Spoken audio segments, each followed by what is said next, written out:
Alexander Isak has played every transfer hit Liverpool's need clear amid £150 million waiting game. The Isak's post-match talking point as the Reds are beaten on penalties in the Community Shield by Crystal Palace for a club that has spent more than ever in a single summer. It might sound strange to say Liverpool still feel a little underprepared.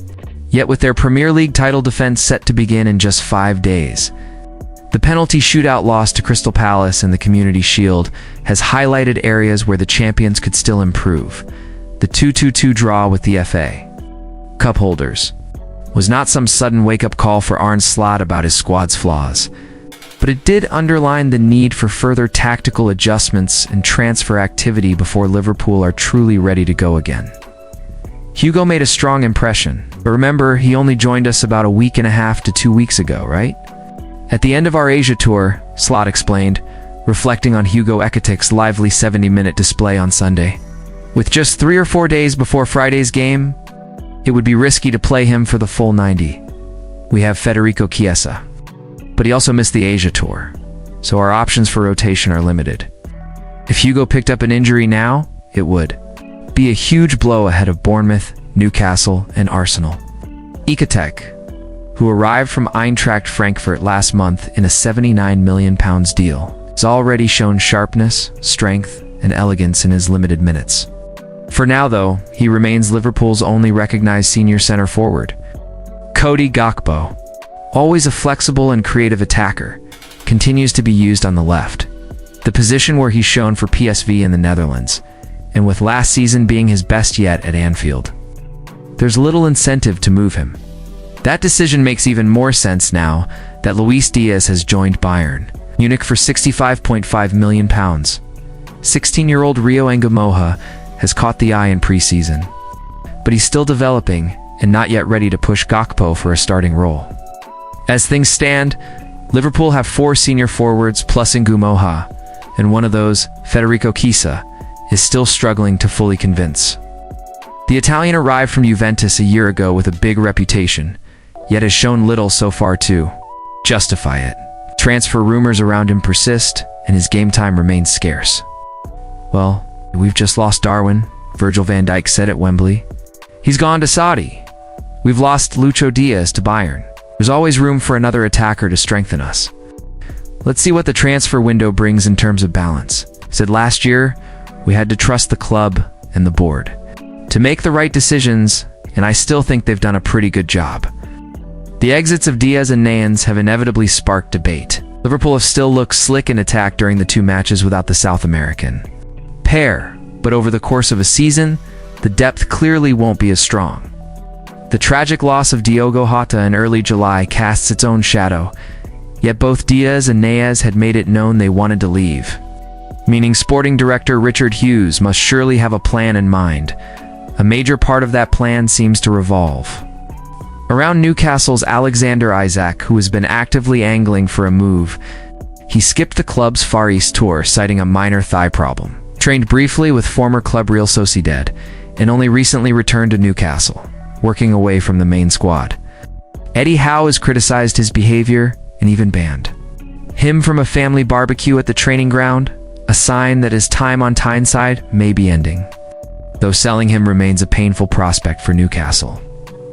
Liverpool saw a £110 million bid rejected earlier this month, with Newcastle demanding a staggering £150 million. Negotiations are currently on hold until Newcastle secure a replacement for the Swede. But with interim recruitment head Andy Howe, Eddie's nephew, struggling to land targets since Paul Mitchell's departure as sporting director, the situation remains in limbo for Liverpool. The target is clear, but patience is wearing thin.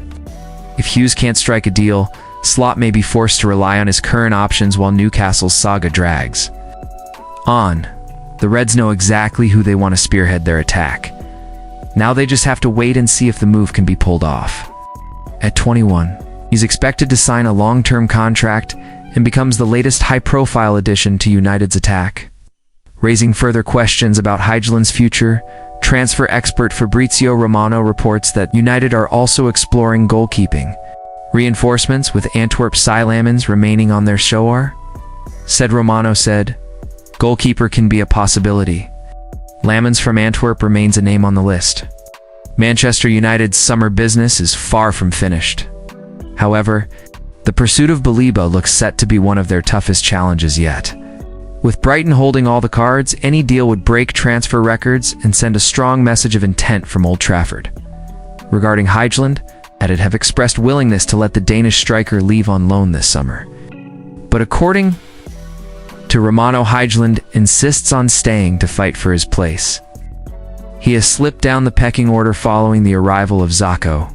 United have been in contact with AC Milan about a loan move, seeking a loan fee over £5 million plus wages. Finally, United have officially completed one of Europe's most exciting young striker signings, with Benjamin Sesko joining from RB Leipzig in a deal worth £85 million.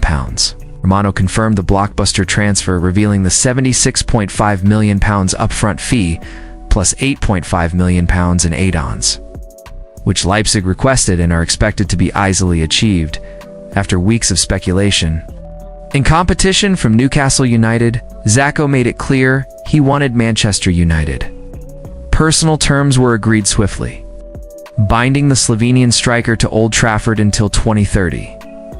Leipzig initially resisted selling, but United's offer combined with Zico's determination to join turned the tide. Romano shared an exclusive first image of Sesko and his agent, Elvis Bosanovic, en route to Manchester. The 21-year-old is set to undergo a medical soon. With an official unveiling expected shortly, fans won't have to wait long to see their new star. As United plan a full welcome event at Old Trafford, including media appearances, kit reveal, and possibly an open training session. Standing 6'4", Sesko combines physical presence with pace and clinical finishing. His breakout season at Leipzig saw him score crucial goals in both the Bundesliga and Champions League.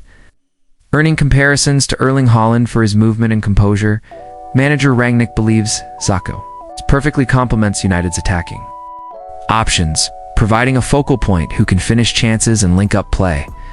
His arrival also offers flexibility to rotate the forward line, with Brian Brobby, Anthony, and Cunha providing width. While all eyes are on Sesko, signing naturally raises questions over Højlund. United are reportedly set to hold talks with the Danish striker about his role. AC Milan have been informed about the possibility of taking Højlund on an initial loan, with a hefty loan fee and wages covered. However, Romano says Højlund is determined to stay and compete for his place. Unfazed by the increased competition, from the first bid to the final signature, United's summer transfer window is shaping up to be one of the busiest and most transformative periods in recent years.